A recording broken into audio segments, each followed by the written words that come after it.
प्रभु यीशु मसीह के नाम से इस सवेरे के समय में मैं प्रभु को धन्यवाद देता हूँ।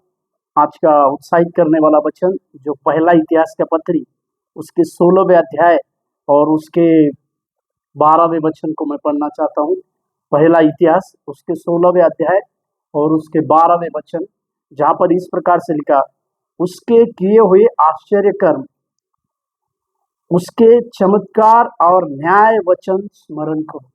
मेरे प्यारो, जब यरूशलेम में वाचा का संदूक जब लाया गया, यरूशलेम में जब वाचा का संदूक लाया गया तो दाऊद जो है आनंदित हुआ, और वो आनंद के मारे दाऊद ये आनंद का गीत लिखते हुए परमेश्वर की भलाई और परमेश्वर की प्रशंसा की बातों को कर रहा है।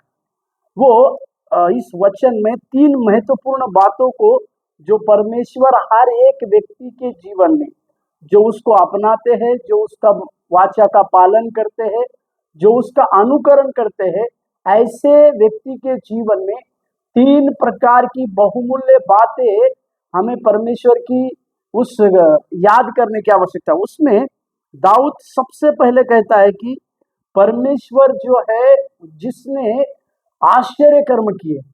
मेरे प्यारो, आज परमेश्वर ने आपके जीवन में और मेरे जीवन में जितने भी कुछ आश्चर्य कर्म किए हैं, वे सारे आश्चर्य कर्मों को हमें आज के सवेरे के समय में स्मरण करने की आवश्यकता है।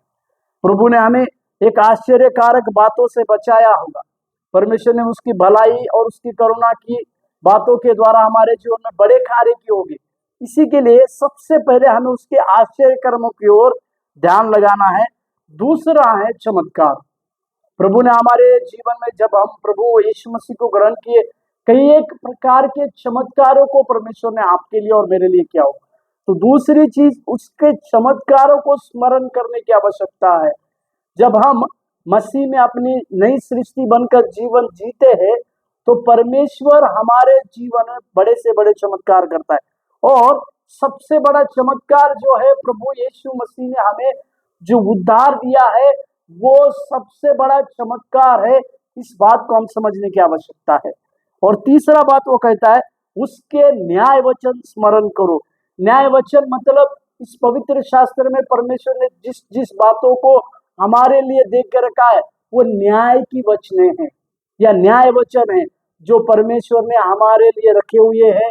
परमेश्वर ने हमारे लिए कई एक वायदे के रूप में रखे हुए। इसके लिए आज के सवेरे के समय में परमेश्वर के आश्चर्य कर्म, परमेश्वर के चमत्कार और उसके न्याय वचन को हम स्मरण करें। प्रभु आपको आशीष दे।